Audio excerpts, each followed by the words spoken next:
¿Qué tal, hermanos? Buenas noches a todos. Seguimos con nuestra meditación a través de estos medios en este tiempo. Ustedes saben que una de las cosas que ocurre en este tiempo en donde la iglesia está en sus hogares es que muchas familias tienen que pasar más tiempo juntos. Algunos hermanos salen a trabajar, pero es la minoría. La mayoría en este tiempo tenemos que pasar en nuestros hogares, y eso lleva a que en muchas ocasiones surjan problemas entre los distintos miembros de la familia. Surgen roces y a veces discusiones también. Queremos en esta tarde meditar sobre esto, porque la voluntad de Dios no se toma cuarentena, sino que sigue a través del tiempo y a través de las circunstancias. Queremos hablar sobre esto que puede ser también un tema en este tiempo. Estamos hablando de que la necesidad de la iglesia de estar fortalecida, de tomar fuerzas en el Señor para pasar este tiempo, pero no queremos dejar de lado también estos temas tan importantes que tienen que ver muchas veces con la voluntad de Dios, y en este caso específicamente en la relación familiar.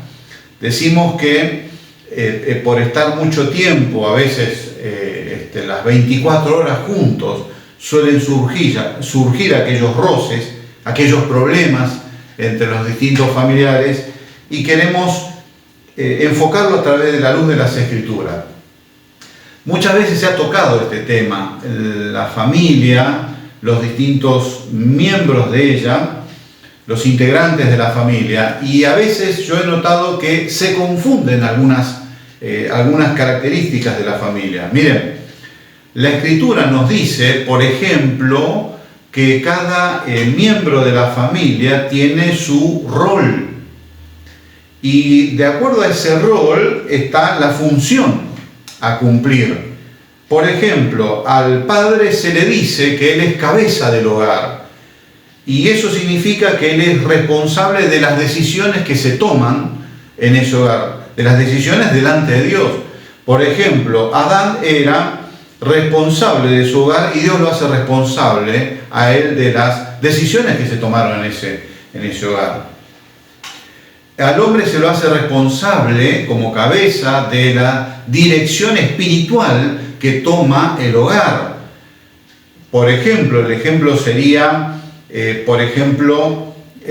encontramos en las Escrituras el hombre que sucede a Moisés en la dirección de Israel, Josué, dice la Biblia, él dice: yo y mi casa serviremos a Jehová. Allí él se hace responsable de la dirección espiritual que su hogar va a tomar. Y a la mujer se le da la tarea de ayudar a ese propósito. Ella es la ayuda idónea para ese propósito que Dios fijó. Los hijos tienen que estar sujetos a ese propósito, a esa dirección que Dios estableció para el hogar. Eso sería en cuanto a la función de cada miembro, a su rol. Pero también existe la relación entre los miembros, que a veces se confunden entre las dos cosas, función y relación. Por ejemplo, al hombre se le pide que ame a su esposa y que la cuide, y a la esposa le pide, por ejemplo, la Biblia, que ame al esposo y que lo respete. A los hijos que obedezcan, al esposo y a la esposa se les pide que sean sabios, al hombre que sea sabio para la convivencia, dice, con la mujer, y a la mujer para la edificación de la casa. Pero todo eso depende de la otra parte, que es de la relación espiritual de cada uno de sus miembros con Dios. Y allí la Biblia dice que cada uno es responsable delante de Dios de su propia relación espiritual para con Dios. Si bien es cierto que los padres tratan de influir sobre la vida espiritual de los hijos, si bien es cierto que el esposo tiene que trabajar en la santificación de la esposa, la Biblia nos dice, la palabra de Dios nos dice que cada miembro, cada uno, es responsable delante de Dios de su relación personal para con Dios. Y mucho de la relación, podemos decir toda la relación interpersonal, interfamiliar que se va a desarrollar, depende de esa relación con Dios. Va a depender fundamentalmente de esa relación para con Dios, que cada uno de esos miembros tiene en su forma personal. Ahora, muchas veces surgen problemas, decíamos, discusiones, desavenencias entre los miembros, que son propias a veces de este tiempo en el cual nos vemos forzados a convivir mayor tiempo. Es normal, es natural. Pero yo quisiera ver un punto en donde la Escritura nos señala, nos advierte sobre por qué a veces surgen los problemas en un hogar y a veces también en la iglesia, en el trabajo, donde sea. Y está en el libro de Proverbios. Miren, el libro de Proverbios capítulo 10, versículo 12 dice así: el odio despierta rencillas, pero el amor cubrirá todas las faltas. El apóstol Pedro toma la mitad de este pasaje y dice en 1 Pedro 4:8, dice, pero que por sobre todo tengáis, dice, ferviente amor, porque el amor cubrirá multitud de pecados. Acá la Biblia nos habla estas dos origen en el corazón de la persona que pueden motivar reacciones diferentes, conductas diferentes. Y esto puede dar título a nuestra meditación en esta noche. Puede ser un feo despertador o una hermosa cobertura, una hermosa cubierta, una hermosa frazada, por así decir. Acá la Biblia nos habla que dice así: el odio despierta rencillas. Acá la palabra es rencilla, viene del latín, yo lo anoté, ringiere, que significa gruñir, rabiar, enojarse. ¿Qué ocurre? Surge un problema en la familia, lo podemos trasladar a la iglesia, podemos trasladarlo al trabajo, donde sea, pero en este caso estamos hablando de este tiempo en el cual estamos mucho tiempo juntos. Surge un problema, una discusión, puede ser cualquier cosa. El café está sin azúcar, se quemó la comida, alguien rompió algo, surge una discusión, surge una rencilla. No estamos hablando de eso, no es eso, eso suele ocurrir en muchos hogares. Acá lo que está hablando es la motivación anterior. Dice, el odio despierta rencillas. Ahí es alguien que va, la rencilla está dormida, y es alguien que va y la despierta, la busca, la origina, la empieza. Entonces, la Biblia nos dice que acá hay algo que es anterior a la rencilla, que lo motiva y que en este caso es el odio. No está hablando del hombre rencilloso, que el libro de Proverbios lo toca, ni tampoco de la mujer rencillosa, que también el libro de Proverbios lo toca. Estas personas seguramente van a tener estas discusiones, estos roces en todos sus ámbitos, en su familia, en la iglesia, en el trabajo o donde sea. Van a buscar tener ese roce porque esa característica está en ellos. No es eso lo que este pasaje nos describe. Acá está diciendo que hay una persona que va y busca originar la rencilla, pero que hay una motivación anterior en su corazón. La motivación que la Biblia nos dice es el odio. Dice, el odio despierta rencillas.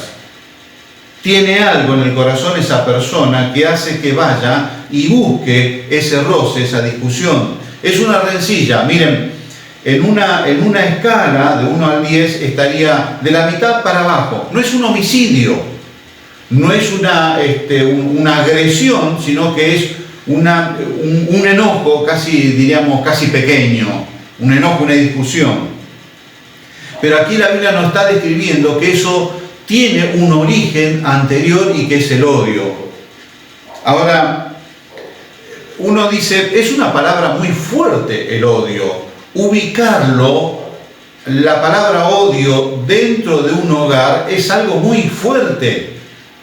eso está bien para un enemigo de afuera. Ahora, pensemos un momento esto. ¿Cómo surgen, por ejemplo, los divorcios, en donde las personas terminan enemistados a muerte? ¿Cómo surgen aquellas cosas que después terminan en que el padre habla mal de un hijo, o un hijo habla mal de un padre, de un tío, de un abuelo, etcétera, etcétera, etcétera?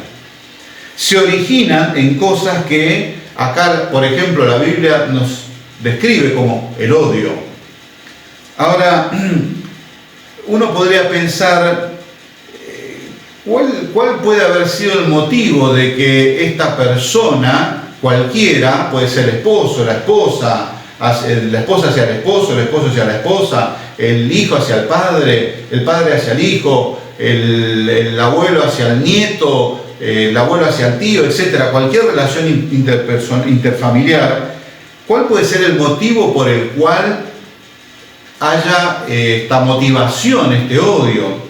Bueno, puede ser una herida real o imaginaria, algo mal curado, algo que no se cerró, una ofensa en el cual alguien originó, porque acá viene diciendo, habla de falta.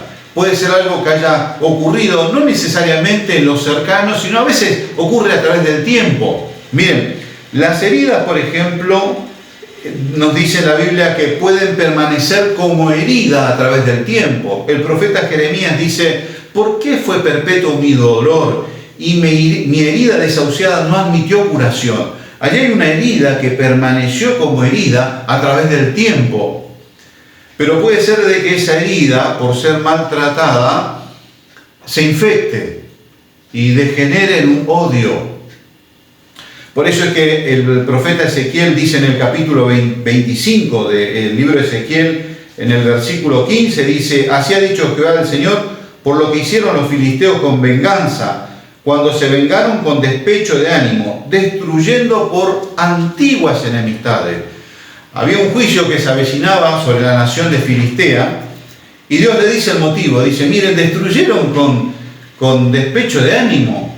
¿Por qué? Por antiguas enemistades. Habían cosas que habían ocurrido en el pasado, pero que se manifestaban en el presente. Así también este pasaje puede ilustrarnos cosas que han pasado en el pasado, en nuestras vidas, pero que se manifiesta a través de algo que pareciera que no tiene relación, una rencilla.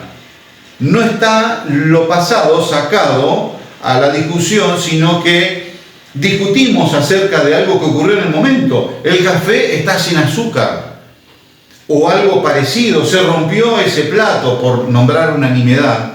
Sin embargo, la Biblia nos dice, miren que la motivación está allá atrás. Algo que ocurrió en el tiempo que originó que en el corazón de esa persona, de ese familiar, se despierte el odio. Ahora, decíamos que la palabra odio puede parecer algo muy fuerte en una familia. Sin embargo, la Biblia nos describe en el libro de Gálatas, el capítulo 5, que esto es algo que está en nuestra naturaleza. Nacimos con la capacidad de odiar. A ver, lo vamos a decir de otra forma. Hemos sido hechos a la imagen y semejanza de Dios, y Dios tiene la capacidad de odiar. La Biblia nos dice que Dios odia, o Dios aborrece el pecado. Nos describe acerca de Jesucristo. Hay un salmo que después el libro de Hebreos lo toma, dice, has amado la justicia y aborrecido la maldad, por lo cual te ungió Dios, el Dios tuyo, con óleo de alegría, más que a tus compañeros, mayor que a tus compañeros. Dios tiene la capacidad de odiar el mal, y nosotros hemos heredado esa capacidad. Lo que ocurre es que el pecado lo degeneró. Por eso es que el libro de Gálatas, la carta del apóstol Pablo a los Gálatas, en el capítulo 5, versículo 25, dice cuál es el origen de esta capacidad de despertar odio, pero en forma equivocada que tenemos. Miren lo que dice, y manifiesta son las obras de la carne, que son, empieza a hacer una descripción de algunas características, pero después dice, enemistades, pleitos, celos, iras, contiendas, disensiones. En otra parte de la Biblia aparece gritería y también dice homicidios. Uno puede tomar lo mínimo acá, que puede ser un pleito, una gritería, una ira, un enojo, y quizás la expresión más grande, el homicidio. Todo lo origina esa naturaleza caída con la cual hemos nacido, que ha deformado aquella imagen y semejanza que traíamos de Dios en la creación. Entonces, nos describe la Biblia que la carne es la madre de estas inconductas, de este tipo de pecado, y el padre es el diablo. Ahora, es eso lo que origina muchas veces aquellas reacciones que están fuera de la voluntad de Dios y que termina en una discusión, pero que tiene como origen la naturaleza carnal, la parte caída de nuestra alma, y que promueve eso. Ha sido ofendida la persona, guardó esa herida, ese enojo, y lo transformó en odio, en aborrecimiento. Fíjense que en el Nuevo Testamento la palabra odio no aparece, aparece aborrecimiento. Dice, el que aborrece a su hermano es homicida, dice el apóstol Juan. ¿Por qué describe esto de esta manera? Porque aunque no cometió el homicidio, que sería la expresión máxima del odio, sin embargo ya el aborrecimiento o el odio es la disposición interna del corazón en forma contraria hacia la persona. El odio o el aborrecimiento es la disposición interna, la predisposición contraria hacia una persona. Y eso hace que cuando surja una circunstancia se promueva esa discusión que no tiene como motivo eso, sino que el origen está allá atrás. Nació en la carne y promueve esa rencilla, esa discusión, ese enojo.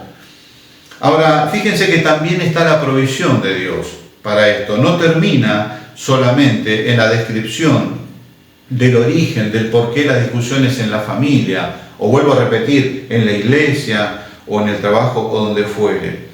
Dios pone también la provisión y nos dice en el mismo pasaje, dice, el odio despierta rencillas, pero el amor cubrirá todas las faltas. Allí está la provisión de Dios, y que es el amor. Ahora, este amor, la Biblia nos dice que no pasa por alto las faltas. El apóstol Pedro dice, tened ferviente amor porque el amor cubrirá multitud de pecados. No pasa por alto el pecado. No dice, no pasa nada, no lo encubre. Lo cubre, no lo encubre. No dice, no pasa nada o fue sin querer o no tuvo la culpa o no fue responsable. El amor, dice, cubre multitud de pecados, lo saca a la luz, lo expone y lo cubre. Hay un ejemplo, por ejemplo, en el libro de Génesis, los hijos de Noé.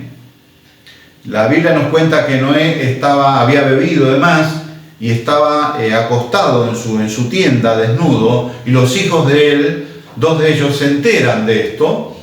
Y dice la Escritura que van de espalda y lo tapan a su papá. Ellos sabían que su papá estaba en esa condición y fueron y lo taparon. No lo pasaron por alto. Utilizaron los medios para que eso se pudiera llevar a cabo. Entraron de espalda y cubrieron la condición vergonzosa de su papá. Ahora, acá la Biblia nos dice que el amor tiene esta característica, no lo pasa por alto, pero se provee de los medios, las formas para cubrir eso, para tapar eso, que es una falta, porque está tratando de eso, que es una falta o que es una ofensa, o que es un pecado. Ahora, miren, este amor nace solamente de Dios. Es un amor divino. Humanamente no se puede hacer esto. Ahí mismo en el libro de Gálatas, en el mismo capítulo 5, dice el versículo 22, mas el fruto del Espíritu es amor. Acá la palabra de Dios nos dice que el Espíritu Santo, aquel Espíritu que reciben los que confían en Jesucristo como Señor y Salvador, solamente los que reciben a Jesucristo como Señor y Salvador de sus vidas, solamente estas personas reciben este Espíritu, y este Espíritu puede producir amor. Produce amor. Su fruto dice producir amor en el corazón de las personas, de los creyentes.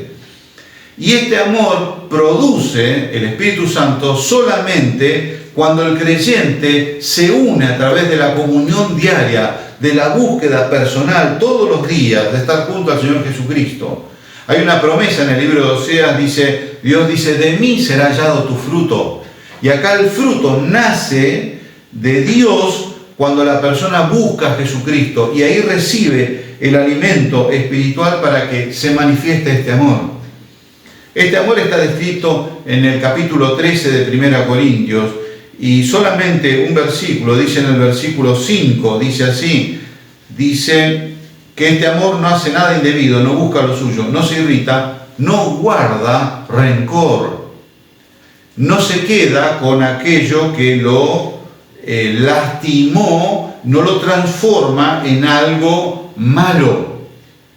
El amor no tiene bolsillos en donde guardar el rencor, no tiene cajones en donde guardar el rencor, sino que tiene la capacidad de parte de Dios de cubrir, de tapar aquello que lo ha lastimado.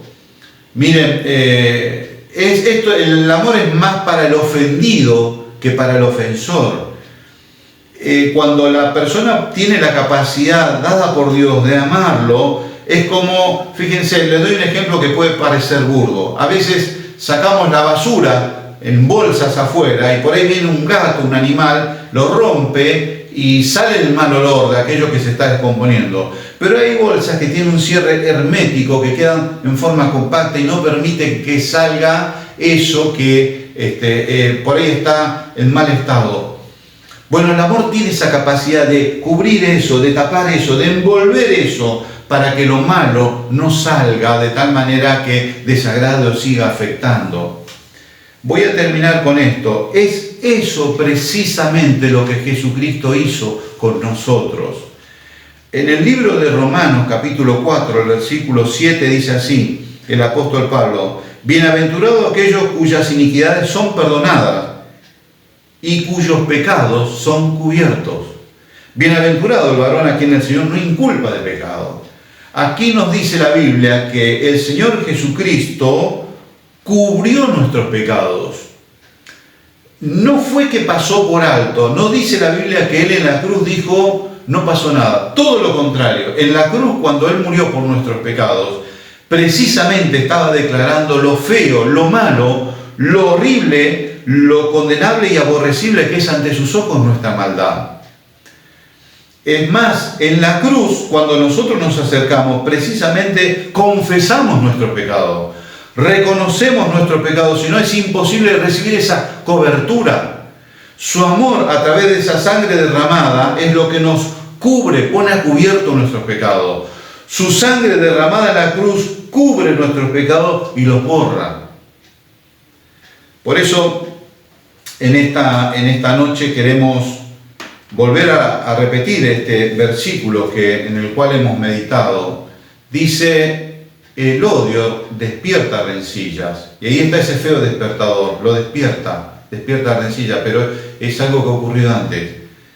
Pero aquí viene la provisión de Dios, una cobertura, una frazada, algo que cubre, que tapa completamente, que lo impermeabiliza, de tal manera que eso queda cubierto y no puede salir. El amor de Dios que es fruto, que parte del fruto del Espíritu Santo, que se manifiesta en nuestras vidas por la comunión con nuestro Señor Jesucristo y que hace que podamos mirar hacia la cruz, porque precisamente eso es lo que el Señor hizo con nosotros. En esta noche, al meditar en aquellos problemas que pueden surgir en nuestra familia, sepamos reconocer el origen. Miremos si puede haber algo que está siendo originado desde atrás, porque eso necesita ser curado. Busquemos la comunión con el Señor Jesucristo, porque Él hará nacer de su Espíritu Santo en nuestros corazones el amor que puede cubrir cualquier motivación que hace que surjan aquellas rencillas o discusiones en nuestro hogar. Ojalá que así sea. Oremos para que eso ocurra. Amén.